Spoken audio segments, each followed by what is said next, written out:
Възпитанието е една от фундаменталните величини.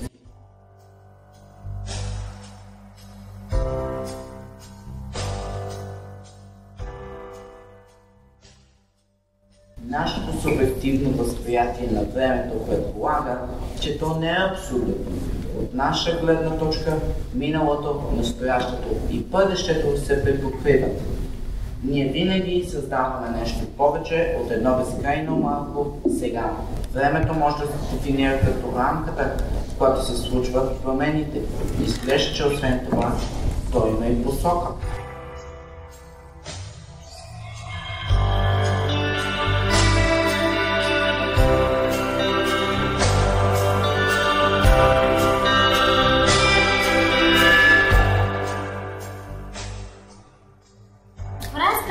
Сляпата Вайша не се случва нищо особено, но нас най-вече не интересува защо тя не може да вижда настоящето. Вайша слуша касета. Тя е двустранна и затова звука се разделя на две части. Ушите предават на очите. Вайша има очи, но слепи. Всичко идва от ръцете. Избора на Вайша, защото иска да помни.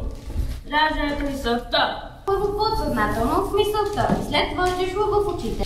Тя не може да мисли цялостно с покъса. Смята, че миналото и бъдещето са по-добри.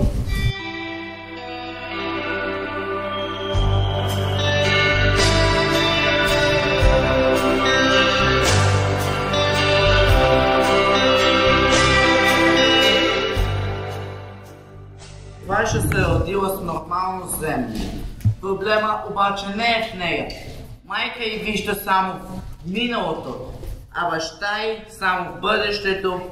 На Вайша й писва да стои в настоящето и затова взима едно око от майка си, едно от баща си и им дава своите очи.